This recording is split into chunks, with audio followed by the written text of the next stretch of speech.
क्या हमें उन पर्टिकुलर ब्रांड्स को उसको सपोर्ट करने से फायदा हो रहा है या नहीं? उस कंपनी का बायकॉट करने में इकोनॉमिक इम्पैक्ट है वो इसराइल पे कम है, वो आपके मुल्क पे ज्यादा है. Cheating on her with a man. This house is, this relationship, everything is over. एक खाला है, अपने बच्चे के लिए रिश्ता मांगा, तो इस बात पे लड़की वालों ने लड़के को रिश्ता देने से इनकार कर दिया और खाला इस फैमिली से खफा हो गई.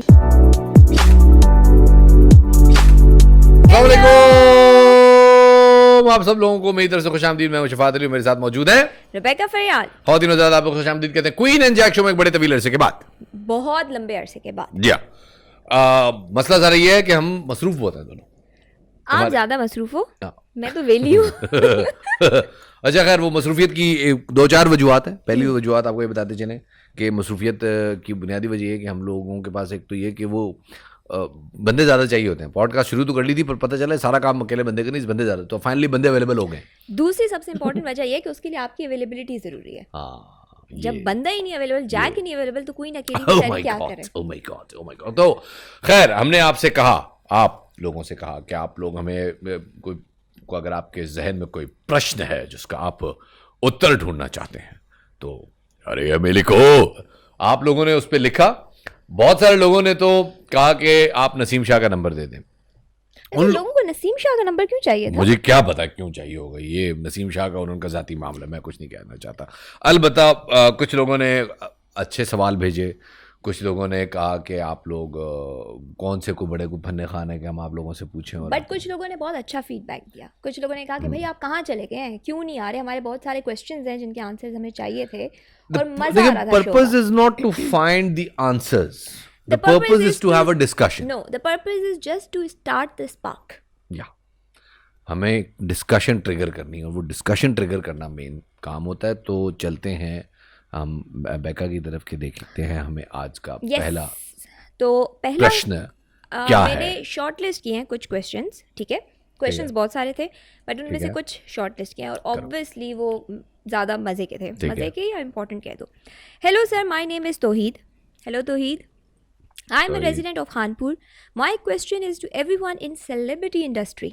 You know celebrity industry? Celebrity industry ये इधर है ना अपना ड्रिग रोड पे. Celebrity industry पुरानी फैक्ट्री लगी है वहाँ पे. न्यू कराची में भी वहाँ पे, वहाँ सिर्फ वो टिकटॉकर्स निकल रहे हैं फैक्ट्री में. Is that celebrity industry? Yeah, fine, good. Is that why are you not raising your voice on Palestine? Does that mean that you all secretly support Zionists? अच्छा, ये कहाँ से आया मुझे भी समझ नहीं आई. एंड वाली बात. ये बात पता है लोगों में मशहूर है कि पाकिस्तान में इल्यूमिनाती माफिया, यहूदी एजेंट, सहूनी साजिश, ये लोग काम कर रहे हैं. शायद कर भी रहे हो, हमें तो कभी किसी ने नहीं कहा. लेकिन क्या हम उन लोगों के पेरोल पे तो नहीं है कि हम जैसे वो लोग जो कि फ़लस्तीन के हवाले से बकौल इनके बात नहीं कर रहे. तो मेरे भाई, मैं पहले अपनी बात करता हूँ फिर आप अपनी बात कर लें. Is that right? हम दोनों अपनी बात से पहले ये बता दें कि बहुत सारे सेलिब्रिटीज़ बात कर रहे हैं. Don't you think celebrity industry is a big name? अगर आप उन सब की बात करते हैं तो बहुत सारे लोग हैं जो इस पर बहुत ज़्यादा बात कर रहे हैं, बल्कि इनफैक्ट उन्होंने बहुत बड़े बड़े काम भी किए हैं. बट आपने क्यों नहीं किया? इसलिए क्योंकि ये मुझे शायद ट्विटर पे फॉलो नहीं कर रहे, क्योंकि आप हर प्लेटफॉर्म पे हर जगह एक जैसी बात नहीं कर सकते.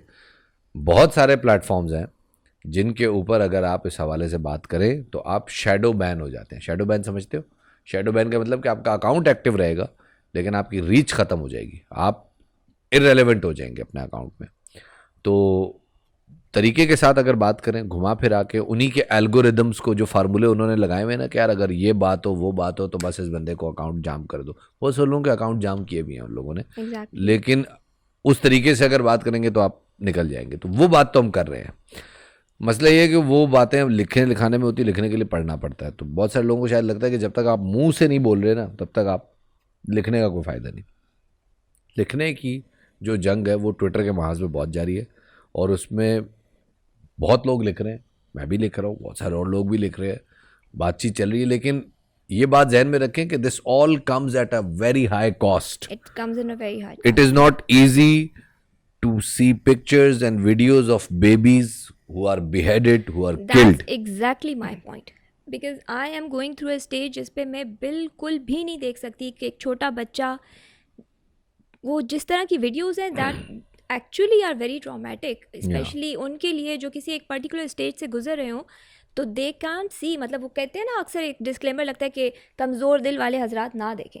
Exactly. It's actually very painful. और it's not a scene of a movie or something, it's reality. ये कोई आपको कोई झूठा नहीं बता रहे, मतलब असल में बच्चे, माएँ, और it's so painful for me. तो मैं अपने आप को थोड़ा सा डिस्टेंस इस वजह से मैंने पर्सनली किया है, बिकॉज मैं नहीं बर्दाश्त कर सकती.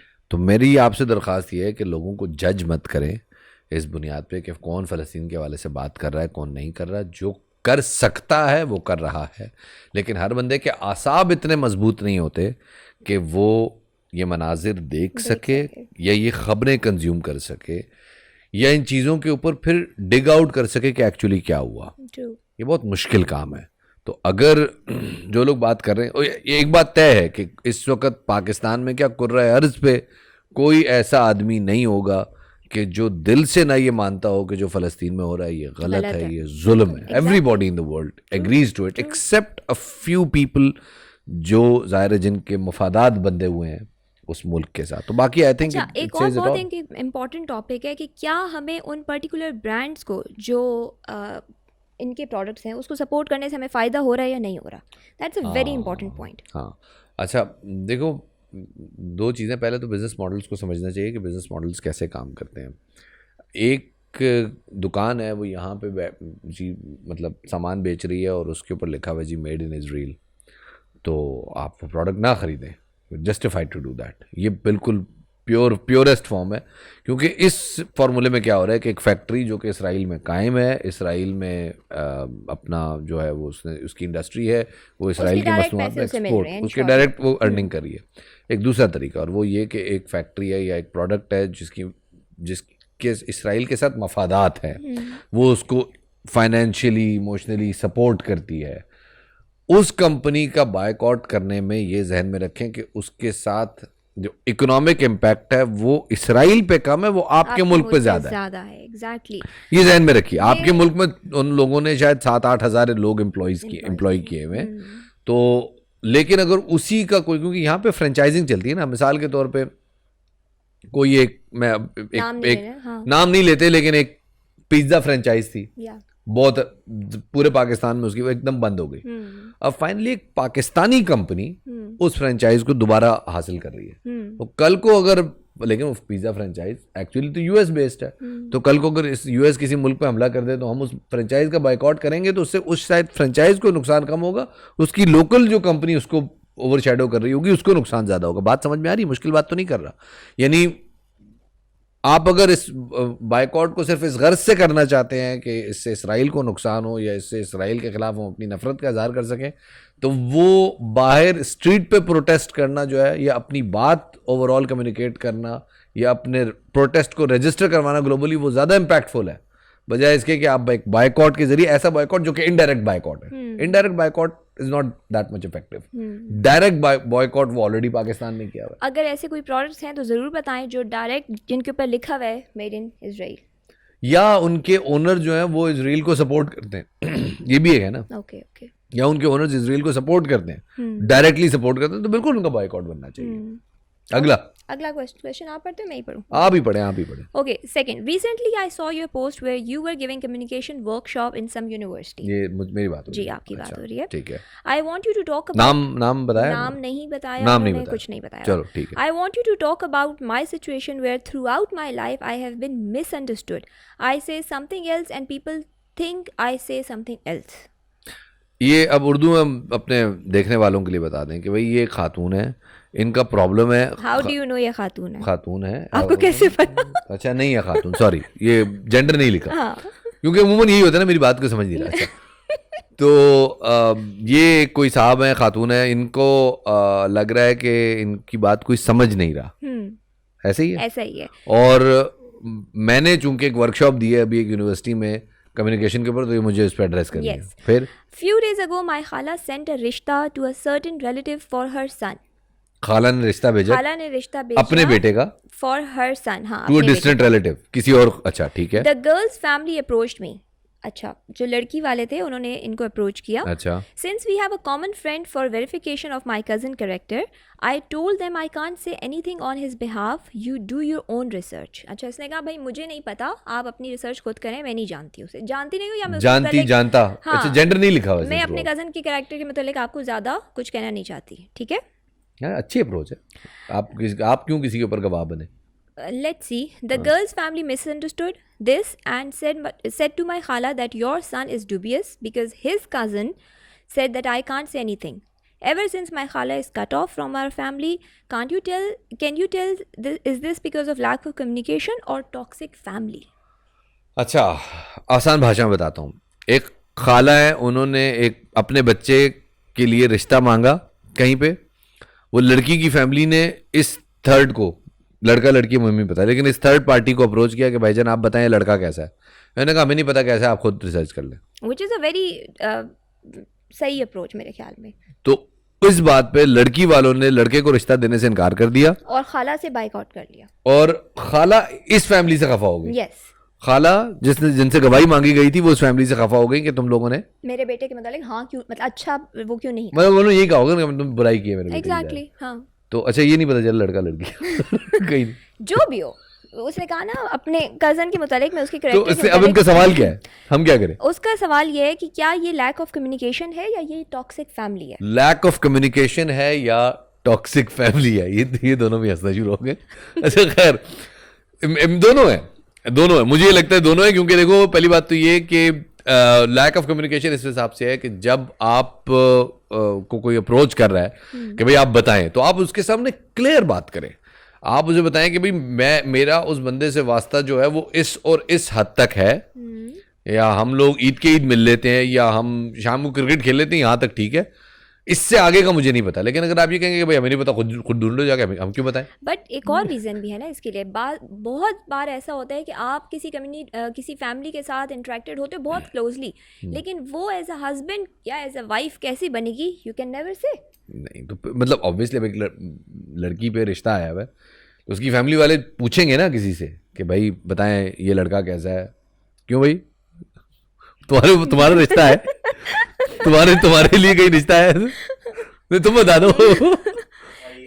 सही है ना, मतलब कहीं से किसी रिश्तेदार, अगर इसका रिश्ता है ठीक है, तो मैं पूछूंगा ना उससे कि कैसा है. अगर मेरा अपना भाई होगा तो मुझे उसके मुतालिक बहुत अच्छे से पता होगा कि वो कैसा है. लेकिन तुम्हारा भाई होगा तो तुम क्यों बताओगी कि इसमें बुराई है? लेकिन अगर मेरा कजन होगा तो मुझे क्या पता भाई, मैं 24/7 तो उसके साथ नहीं होती. और बहुत बार ऐसी चीजें होती हैं जो इंसान अपनी शेडो रखते हैं, उनको यार किसी पार्टनर को नहीं पता चल सकता. क्यों हंस रहे हो? क्यों हंस रहे हो? नहीं, मुझे बहुत सारे किस्से याद आ रहे हैं, मैं कहना नहीं चाह रहा यहाँ पे, लेकिन हाँ होता है बाज़ औक़ात जो है वो एक बंदा जिसके मुतालिक आप बहुत कम जानते हो, और उसके मुतालिक आपसे पूछ लिया जाए कि हाँ भी अब बताओ उसकी गवाही दो, ये एक ऐसा आदमी है, तो गवाही उल्टी पुल्टी आ सकती है, कुछ भी हो सकता है. इंपॉर्टेंट चीज कैरेक्टर, तो आप किसी का जज कर ही नहीं सकते. दिस इज जस्ट बेसिक यार. आप किसी को फिजिकल या उसकी अपीयरेंस से आप कैसे जज कर सकते हो उसका कैरेक्टर? यार वैसे आप इसकी बात बताऊं, ये मेथड गलत है. नहीं यार, मुझे मेथड गलत लगता है.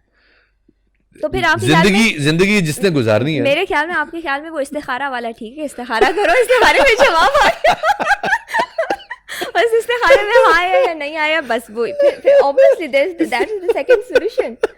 अच्छा नहीं, इस्तिखारा भी अच्छी बात है, बट मैं कह रहा हूँ जिसने लाइफ गुजारनी है, रिसर्च वो करे ना, मुलाकात कर ले, 1-2 मुलाकातों में आप. और हर एक बंदे का इख्तियार है यार. आप उसकी फेसबुक प्रोफाइल खोलो, आप उसकी अगर एक बंदे की सोशल मीडिया प्रेजेंस है और वो इंटरेक्टिव है, तो आपको लाइक 10-15 दिन में अगर उसकी आप अच्छी वाली CID करें, आपको उसका कच्चा चट्टा पता चल जाएगा. और चीज़ हमारे अगेन सोसाइटी में एक बड़ा गलत मिसकंसेप्शन है कि लड़के लड़की को आपस में मिलवाते नहीं है, स्पेशली जिनकी अरेंज मैरिजेस हो रही होती हैं. ठीक है, उनको बिल्कुल नहीं मिलाते. शादी वाले दिन दोनों एक दूसरे को पहली बार देखते हैं और उसके बाद पता चलता है अच्छा भाई ये तो अंदर से ऐसा है, या जो भी कह दो. ठीक है, इम्पॉर्टेंट इज कि वो दोनों आपस में पहले मिले, 2-3 बार मिले, डजेंट मैटर. बल्कि इनफैक्ट मेरे ख्याल में इस्लाम में भी इजाज़त है इस चीज़ की. आई डोंट नो मजहबी पॉइंट ऑफ व्यू से इजाज़त है या नहीं है, या मुझे नहीं पता इनका मजहब क्या है, आई डोंट नो.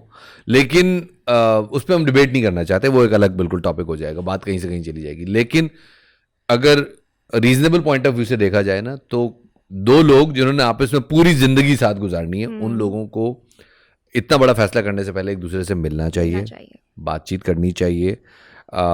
शायद थोड़ा ज़्यादा भी मिल ले तो कोई मसला नहीं है। मेरे ख्याल में 2-3 मुलाकात के बाद आप बहुत अच्छे से किसी की पर्सनालिटी को जज कर सकते हो, आपको पता चल जाएगा कि कौन कितना और यूजुअली मेरा ख्याल में शायद वो जो है ना किसी के साथ मिलना ज़्यादा बेहतर होता है। हाँ, बड़े बैठे हुए हो, बड़ों के सामने मिलो। हाँ, किसी के साथ मिलना ज़्यादा बेहतर होता है कि जब आप जो है ना उनसे उनकी मौजूदगी में बात कर रहे हो कि भाई अब बताएं आपकी क्या राय है इस बंदे के मेरे अपने मुताबिक। भाई का जब अभी रिसेंटली उसकी शादी हुई है और उसकी एक डिमांड थी कि I want to meet the girl personally, maybe one time only, but I want to meet her, and that was fair demand. ठीक है, नहीं ठीक है ना, तो उसके बाद बट अगेन पेशावर में मेजॉरिटी घरों ने कहा कि नहीं, हम ये अलाउ नहीं कर सकते।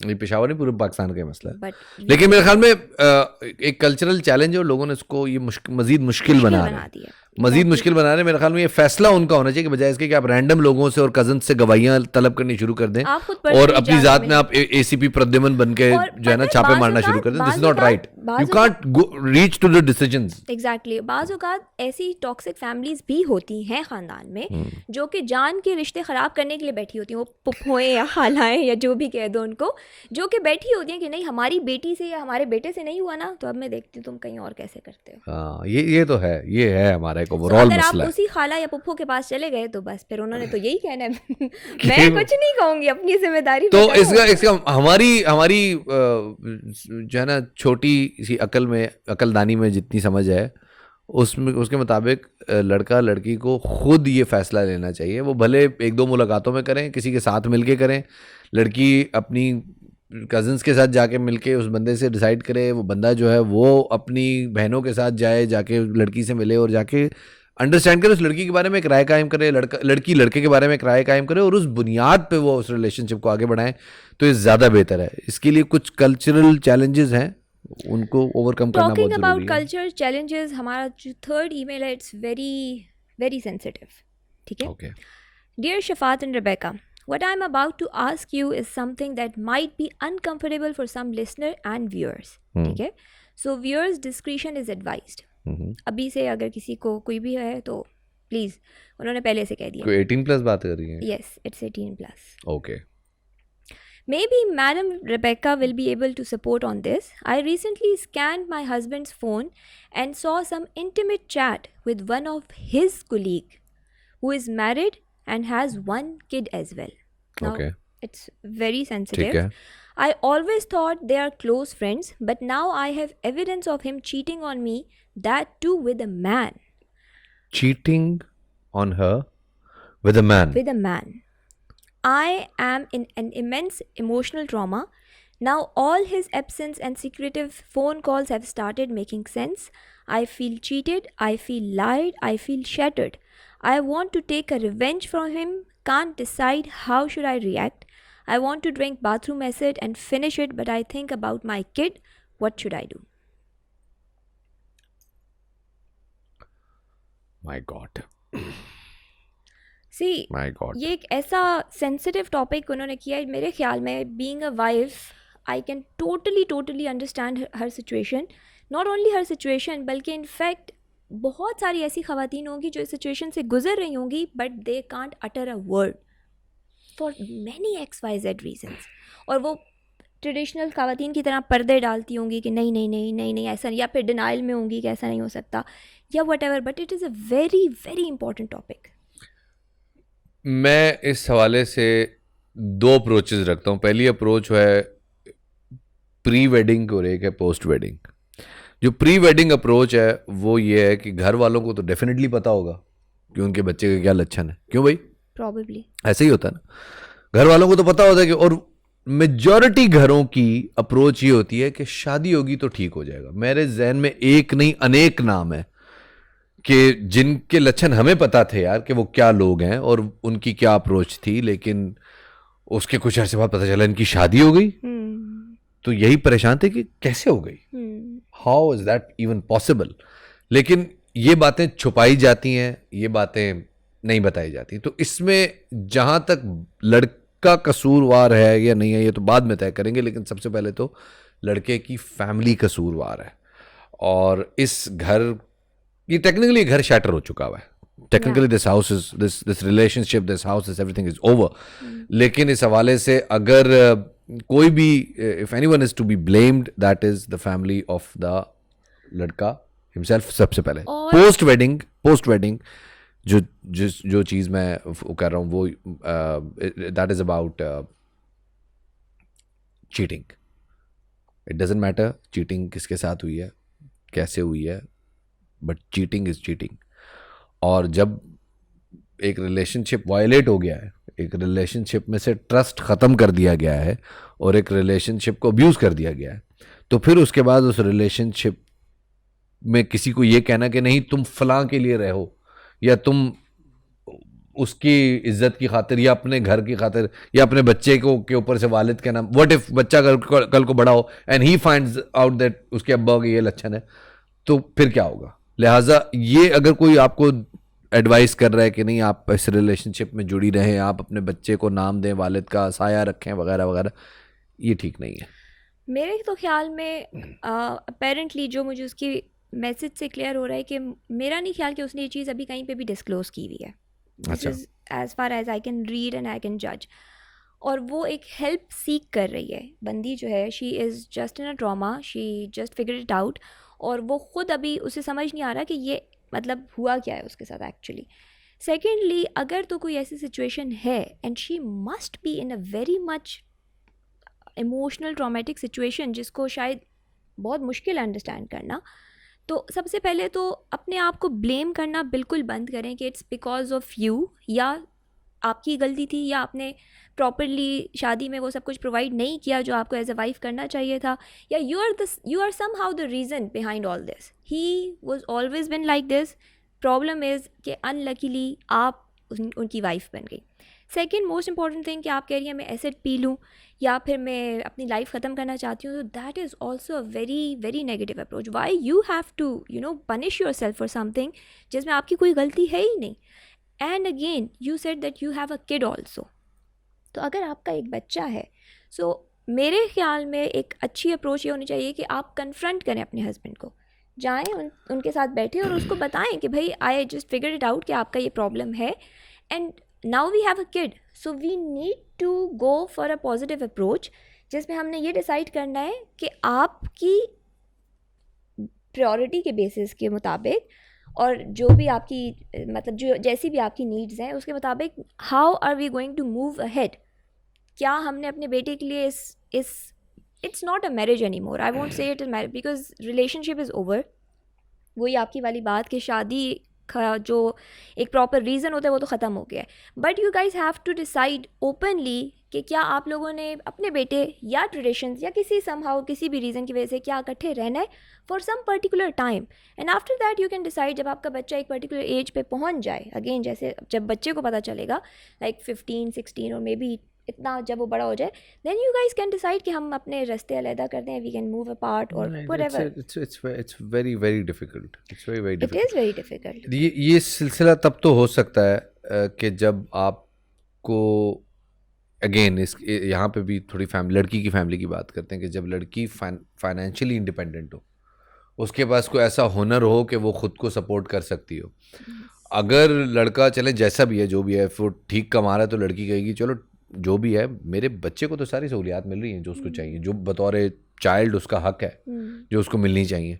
और अगर ये बंदा जो भी करता है वो करता है. बहुत सारी ख़वातीन होती हैं जो इस मामले में एक इमोशनल इक्विलिब्रियम अचीव कर लेती हैं, लेकिन जिस ट्रॉमा से ये खातून गुजर रही है ना, इसमें ये लगता है कि अगर ये जितनी देर इस रिलेशनशिप में रहेगी ये अपने आप को ख़राब करती रहेगी, ये अपने आप को. तो मैं आपको सजेस्ट ये करूँगा, obviously we can't even imagine what you are going through, we can't even come close to what you might be thinking right now. लेकिन मेरी सजेशन ये होगी कि number 1, be open to the person जिससे आपको सारे ग्रीवेंसेस हैं. Number 1. Number 2, seek help. बजाय इसके कि आप गुस्से में तैश में आके आप सीक हेल्प. लोगों से बात करें और इस बात के हवाले से, और वो लोग जिन पे आपको एतमाद हो. बात करने में ज़्यादा सहूलत है. और ये कोई टी कॉलें मार रहा है, तो इसको हम ज़रा फ़ोन को थोड़ी देर के लिए बंद कर देते हैं. तो ये बहुत ज़रूरी है कि आप लोगों से लोगों से सवाल से पहले बात करें, और जितनी आप ज़्यादा बात करेंगी चीज़ें लेयर बाय लेयर खुलती चली जाएंगी। यहाँ पे अगेन एक बहुत बड़ी चीज़ जो हमारे मुल्क में मिसिंग है वो है कपल थेरेपी जिसे कहते हैं, ठीक है, जो बहुत इंपॉर्टेंट होती है उन लोगों के लिए जिनके कपल्स में इस तरह की मिसअंडरस्टैंडिंग्स या प्रॉब्लम्स आती हैं, क्योंकि हमारे पास ना रिलायबल साइकोलॉजिस्ट हैं ना साइकेट्रिस्ट अवेलेबल हैं। एक बात आपने किसी साइकोलॉजिस्ट को की तो वो जो पेशेंट का वो वाला सीन होता है ना कि आपने उनकी सारी बातें कॉन्फिडेंशियल रखनी है, एक कॉन्फिडेंशियल फॉर्म वो साइन करते हैं, वो तो एग्जिस्ट ही नहीं करता। We have faced it a lot. मैं प्रैक्टिकली इसका विक्टिम हूं। We are not just making this up, I have been through this. वो डायरेक्ट फ़ोन मिलाता है कि वो आज फलां बंदा मेरे पास आया था और उसके साथ तो ये प्रॉब्लम है, और वो फिर बात सर्कुलेट करते करते दूसरे दिन ही आपके घर में पहुंच जाती है कि यही भाई मतलब कोई ऐसा सीन है। बिल्कुल ये सही बात है। एथिक्स का एक बहुत बड़ा मसला, और सिर्फ साइकेट्री में नहीं है, ये पाकिस्तान में हर जगह पे। यहाँ पे कोई पेशेंट प्राइवेसी का कोई कॉन्सेप्ट नहीं है। यहाँ पे आपको लोग मिलेंगे जो कि लोगों की मेडिकल रिपोर्ट्स ट्वीट कर देते हैं या फेसबुक पोस्ट बना के ला देते हैं कि फलाने की मेडिकल रिपोर्ट है। भाई आप होते कौन है? पेशेंट प्राइवेसी, पेशेंट सीक्रेसी है। सारी दुनिया में लोगों के मेडिकल लाइसेंसेज बात में मनसूख हो जाते हैं। बट मेरे ख्याल में बुनियादी चीज़ जो आप जिस चीज़ से गुजर रही हैं उस चीज़ में आपके लिए सिर्फ एक सोल्यूशन है, और वो ये that you should get emotional help, you should get mental help, and अगर talk to your husband, confront him, open up, come out to him। दोनों मिलके डिसाइड करें कि अब आपने आगे कंटिन्यू करना है या कंटिन्यू नहीं करना, because you can't just stay in this relation for a very long time. It's not good for your health. I think that's enough for today. Totally 3 stories I है, और आप लोगों का बहुत शुक्रिया जिन लोगों ने हमें ज्वाइन किया। Well, this is Queen and Jack show for today. Thank you. अल्लाह हाफ़िज़ नासिर।